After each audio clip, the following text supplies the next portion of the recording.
Hi, I'm Senator Steve Cassano from the 4th Senate District, Andover, Bolton, Glastonbury, and Manchester. And we'll do another version today of Focus on the 4th. And we're doing something very different.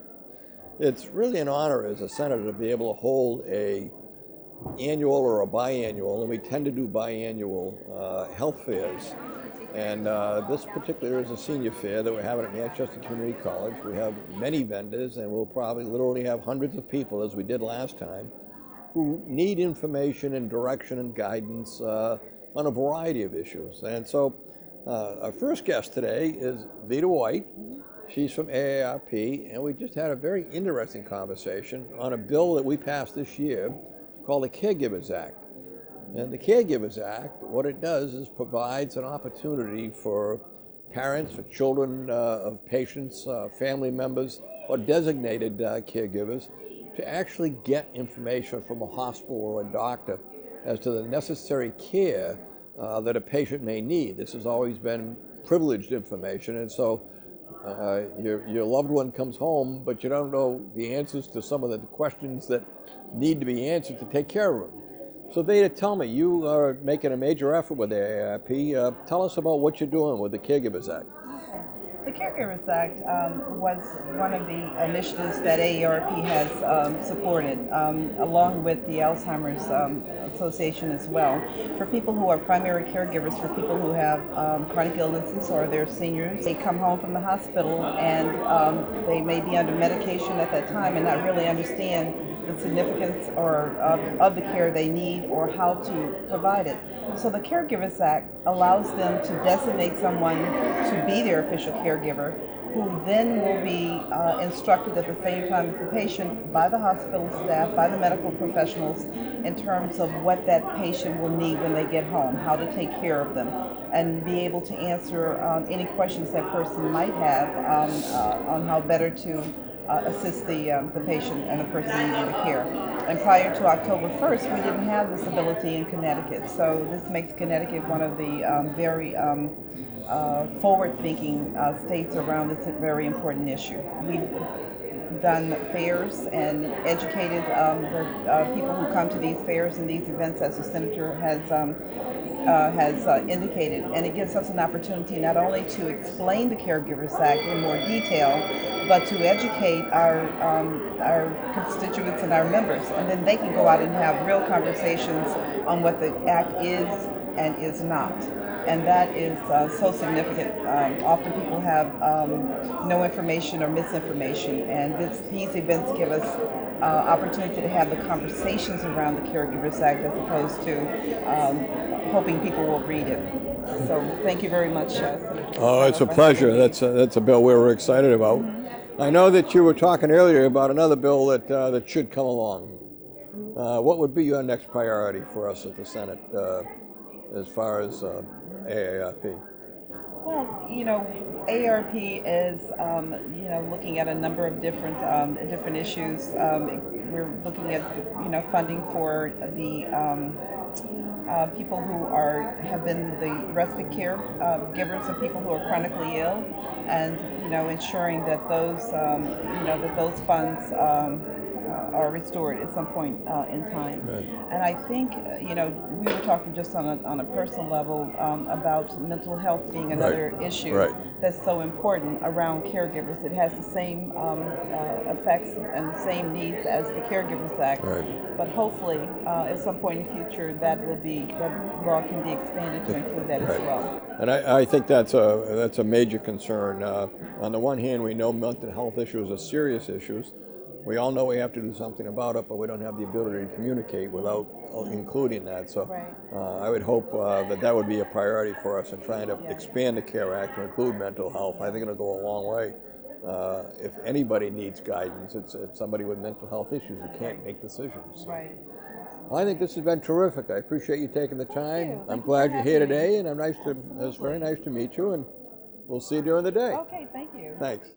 Here we are now with Eileen Faust. Eileen is director of the Manchester Senior Center and Senior Services, and she's been with us for quite a while, and she's a doer. She's not afraid to try to do things differently and make things better for seniors. And today she's going to talk about a couple of things. She has a pamphlet here on emergency services and so on, and We just don't have enough people that get information. And Eileen, how do we deal with that? You guys have great stuff.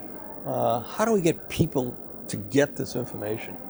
Well, we have a newsletter that goes out. We make about 2,000 copies every month, and we are trying to figure out ways to most efficiently get that newsletter to people. Obviously, we have it available at the Senior Center. We also have a small mailing list, and then we also do a lot of our distribution by email. We have an email network where people give us our address and we send them a copy as soon as it's ready every month.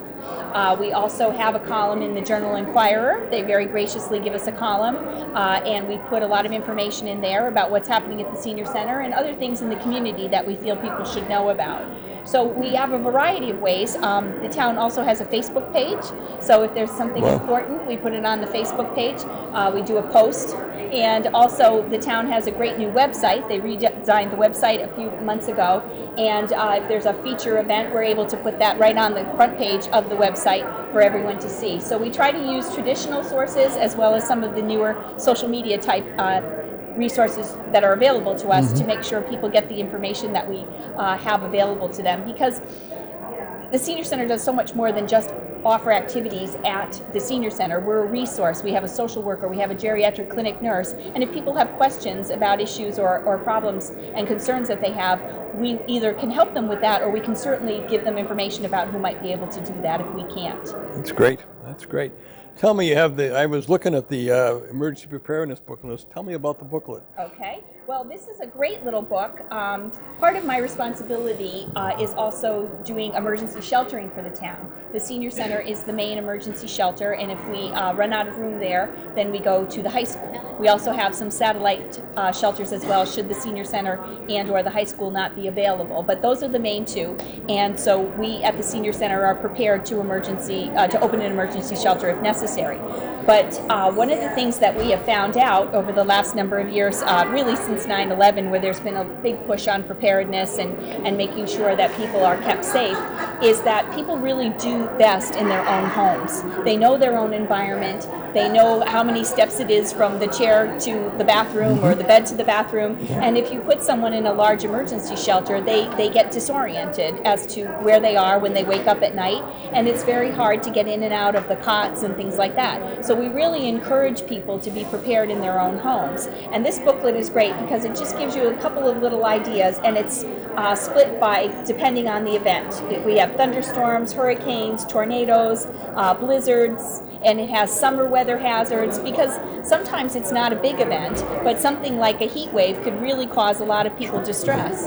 So if you know that you don't have air conditioning or you don't have a fan, it's important to know where you can go to cool off, but also some other things that you could possibly do to alleviate the possibility that you suffer from heat stroke or heat exhaustion. And anybody that lives here knows that every one of those events you mentioned we've had in the last few years. It seems that way, doesn't it? It does. It does. Yes. If I wanted information to get on your either a mailing list or email list or something, what number would I call? How would I reach you? You could certainly call the Senior Center. The main number is 860-647-3211, and one of our wonderful administrative people would be able to get you to the right place. Certainly, we're always happy to have people get on our newsletter mailing list. We do give information about emergency preparedness when the winter months come, and we also give a lot of information on how to prevent slips and falls. That's a very, very big thing with us. We have a couple of classes that we're running with the geriatric clinic nurse from the health department. The health department is one of our greatest partners, and we're running a fall prevention class called A Matter of Balance, because once the winter comes, especially here in Connecticut, there's uneven pavement, there's grit and sand, like substances on the road, which can cause people to slip, obviously ice and snow. So we really work very hard trying to keep people safe and avoid falling, and it really you become conscious of your walking, you become conscious of your movements, and that goes a long way to preventing a fall. And this ties in dramatically with another aspect of your program, transportation. You provide a tremendous amount of transportation. Yes, we do. Yes, we do. We're very fortunate in Manchester that we have a dial-a-ride fleet, which is owned and operated by the town, the fleet itself, and then the dispatch and the actual driving services are contracted to the Hockham Valley Community Council. It's part of a 5-town program that they do that for us. So dial-a-ride is great because dial-a-ride goes in town, in the town of Manchester. It will take people to doctor's appointments, food shopping, what we call basic needs is their priority. And then we have the senior center fleet. We have 3 buses and a car, which take people back and forth to the senior center. And we also provide some shopping, retail and grocery shopping opportunities as well.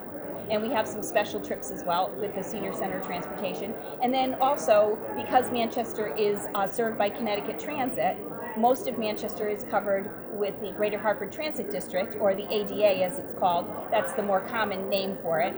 And that is a transportation service that has a cost to it. But if you're eligible for that, and there is a set of criteria, if you're eligible for that, you can go round trip anywhere where Connecticut Transit goes. If you're from Manchester and you have a doctor's appointment at the UConn Medical Center in Farmington, the ADA transportation will take you round trip. And there's a nominal cost to that. So we're lucky we have a bunch of transportation programs that seniors can choose from. Being your state senator, particularly if you are a senior that is new in Manchester or been here for a short period of time and you're not familiar with these services, almost every service you need is available there. They have a great lunch program every day. They have activities at the senior center as well, the traditional types of things that centers do. But this center goes far beyond that, as you know from listening here. The phone number will be on the bottom of the page, 647-3211. That's it. I remember that number. 860-647-3211. There's a variety of ways that they can assist you and make quality of life for you a lot better. So take advantage of it. It's there for you. That's why these programs are created, and we hope you take advantage of it. Thanks. I have Rita Bellinger with us from CHFA. They have an active role in Manchester as well as the state of Connecticut. Rita, tell us a little about some of the things that you're doing in Manchester that are so important to the people here. So both Manchester and statewide, several programs, first-time homebuyer programs, no matter what age. We reached a milestone last year. We had a 94-year-old first-time homebuyer. Wow. Very proud of that. So it's never too late. Sometimes you can actually own cheaper, more affordable than it is to rent in the state of Connecticut. So still very expensive to live in. So we do not only first-time homebuyer mortgages at below market interest rates, but for seniors specifically, we also offer reverse mortgages, a very safe product with the state for long-term health care needs only. So we'd like to stay in their homes as long as possible. And we also administer an emergency mortgage assistance program for the state of Connecticut. If you're in threat of foreclosure or in foreclosure, sometimes we can help bring them current and even monthly assistance to keep them, again, in their home. Rita, one of the things we're seeing in Connecticut, as far as the economy itself, I came here in '65, I think it was, and came to work at Pratt & Whitney, and I think I started at $18 an hour. I didn't even know what the machine was that I was working on when I started. And we were known for those high-pay and high-tech jobs and so on, and that's not the case today. That's right. What is that doing with your agency? How much of an impact does it have that more and more people are being hired at lower and lower wages? Well, it shows that there's more and more of a need of services like ours where we offer the same mortgages, the same products that local lenders are already offering, but because they're partnering with CHFA, they get an even lower, reduced interest rate. They get less fees and costs on those loans because we control what the lenders charge. We have some unique programs that help with down payment and closing costs if someone doesn't have that. So even though rates are at an all-time low, right, just like you said, because of the economy and the employment, there's more and more of a need for these safe services. So people that might not be able to buy a house under normal circumstances, that are working service-type jobs and so on, that are lower paid but full-time and good workers, have a real opportunity by being in touch with you. Absolutely, and there's several free educational services that we provide also. So financial fitness, if anyone thinks they might be interested in home ownership, very often they might be more prepared than they actually think because again, rents are so inflated in Connecticut that if they could have home ownership at same or less than the rent, it's helping everyone. Sure, it makes a big difference. Section 8 voucher program where they can actually get off public assistance and we can have the voucher recalculated for a home ownership voucher and get them into a permanent situation. I'm glad we had you on here because that's even one that was new for me. I know we finally reached the point of moving the Section 8s from town to town, but that's a great step forward so that you've shown a ability to pay rent and to stay, and now if you could turn that into buying a home, that's phenomenal. It helps everyone. Yep. Well, thank you for joining us. This was Thank you terrific. for having us. With me is Liz Tracy. Liz is with the town of Manchester. She's with the rec department. Been with us for several years, and she is one of the co-directors of the program that used to be known as Christmas in April, now Rebuilding Together. That's right. They have actually had an impact in improving, rebuilding, remodeling, cleaning more than 1,000 homes in Manchester, and imagine the number of people where their quality of life has been impacted. As Steve said, we do everything from roofing to cleaning yards to replacing windows for better energy efficiency. And that's why we're here today, just to get the information out to the seniors and college students. I'm trying to grab some of them to volunteer. Our most recent project was a 2-week project at a house where there was a student in a wheelchair. And what we did at that house was expand the square footage of the bathroom by opening up a couple closets and completely gutting the bathroom, did a roll-in shower. The contractor lowered the sink so that this handicapped individual could roll in and bathe and wash up independently and also use the toilet independently. This is an 18-year-old student at the high school, and it's just made a remarkable difference in his life to be able to do that on his own rather than with assistance. So it's just an incredible project. Who is eligible, and how do they go about getting in touch with you? And we follow the HUD guidelines in terms of income eligibility. If someone is kind of on the brink, sometimes we can offer assistance with building materials maybe, and they hire a contractor. You know, we've done some things like that if they're really borderline but really need the assistance. Or if it's a senior that just can't do the work themselves, a lot of times if it's a project that doesn't really cost any money, like cleaning their yards, for example, they don't necessarily have to be income eligible for that assistance. We have a lot of high school and college volunteers that need their community service hours for graduation. So those kids are glad to go out and help any senior in town. So they can contact me at the Recreation Department or online. We're on Facebook. Rebuilding Together is on Facebook, so that's the way to do it. This is a quality of life issue, and I think what I like most is when you see 30 or 40 people working on a house on a street. You notice if you look up the street, 11 or 12 o'clock, there are people out starting to do a little work. Right, that's right. It's contagious. It sure is. It really is fun to watch. So, yep. And it's like one of the best things we've done. Yeah. I'm excited about it. So, again, get in touch with the town, the Yep. rec department, customer service, anyone. They'll get you That's the right. list. And don't hesitate, because that list fills up quick. Planning's done now. They need to do visitations of your home to get an idea of what has to be done, so Right. materials can be ordered and everything else. So this is the time. That's why they're here today. That's right. Be in touch. What's the best number to reach your office? My direct line is 860-647-3167. And again, my name's Liz Tracy. If you're interested, you're curious, you're not sure whether you're eligible or not, find out. Give me a call. It might That's be right. the best thing you've done. Thanks. I'm really happy to have with me Jonathan Harris, who's the Commissioner of the Department of Consumer Protection. I don't know if anyone has a more far-reaching job than Jonathan. And as far as us, the public, he is the key to providing answers to our questions, because many, many times, whether it's a product or a program or a dysfunction or whatever it might be, we turn to consumer protection for advice. So Jonathan, tell us a little about, you've been doing this for about a half a year now. Tell me about being the commissioner here and some of the challenges you have and some of the issues we should be aware of. Very interesting job, the best gig I've ever had. And we have a broad swath of jurisdiction, so liquor control, all liquor permits, we issue those, try to keep alcohol out of the hands of underage drinkers and have nobody served that's intoxicated. Drug control, we regulate all pharmaceutical manufacturers, all pharmacies. The medical marijuana program is regulated under that. We're in charge of making sure that the market is fair, the level playing field, so we administer the antitrust laws, the Connecticut Unfair Trade Practices Act, or CUTPA, in the state. We license about 220,000 and register professions, from architects to plumbers, electricians, elevator operators, home care agencies. So we do a lot of that. There's about 230 different license types.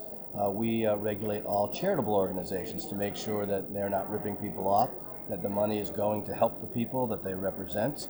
All gaming, whether it's getting our 25 cents for the dollar on the slot machines at the casinos, protecting the integrity of the lottery games, off-track betting. We do that too.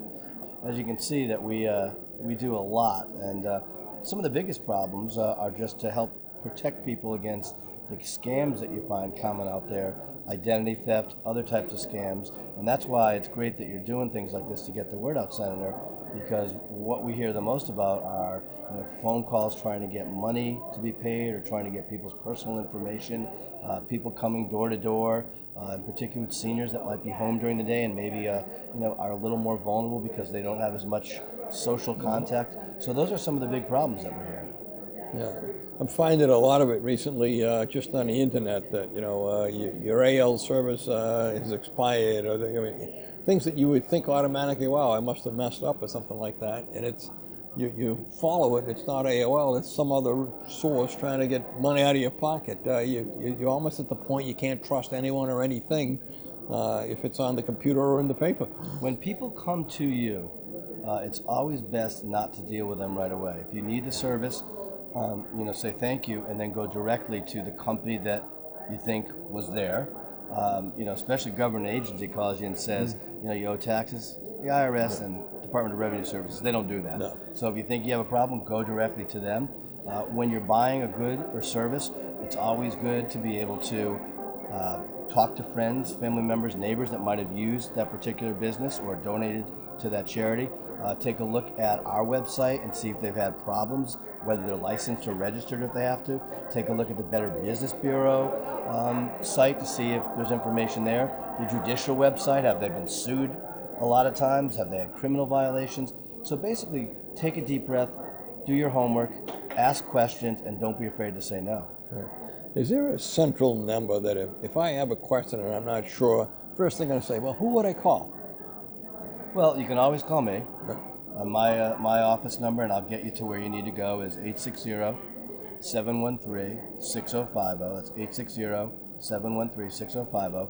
Our website, we have ct.gov/DCP. That's a place you can go for information. There's a complaint line on there, an 800 number. There's also a complaint center where you can file a complaint. And we can, kind of get you to another agency, whether it's state or federal, to try to help you. Right. And so if I get something I'm not sure of, or somebody makes an offer to do something on my house, if I get in touch with that number, you can give me some guidance. We can. We want to make sure that people, have the right information. We do also product safety. We're doing some toy recalls now, and a bunch of other food safety. We do that. All the weights and measures. If you think that there's a scale that somebody's using at a deli, a market, or a gas pump, or for your home heating oil or propane, we regulate that too, in addition to what I said. If you think there's a problem, we'd like to know about it, because we'll look into it, and worst case scenario, we'll at least keep records so we can see if there's a pattern in the marketplace. It's something that we need to act on. Yeah. I really appreciate you taking the time. This is a tremendous service. This is one of the purposes of government, to serve the public and to answer those kinds of questions and to protect you. And so those numbers will be at the bottom of the screen. If you have a concern, if you have something that's going on you're not sure of, simply make a phone call and get an answer before you make a decision. It could be very, very wise financial decision if you do it that way. Jonathan, thanks again. Senator, I really appreciate it. good to see you. Be well. Thank you. You too. Very honored to have a former colleague, a classmate from School of Social Work together in 1975. We were just kids then.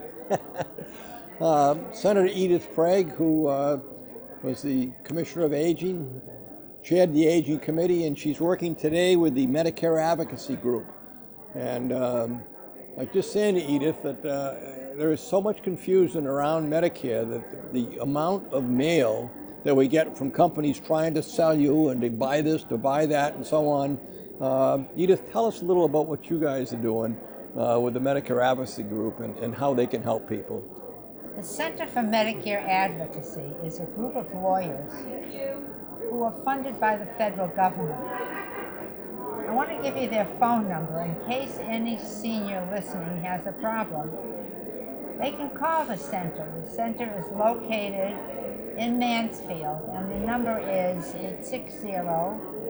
860-456-7790. They also train the counselors for the Choices program. And the Choices program will answer your questions about Medicare supplements. Their number is 1-800-944-9422. Those are two numbers that the seniors should write down.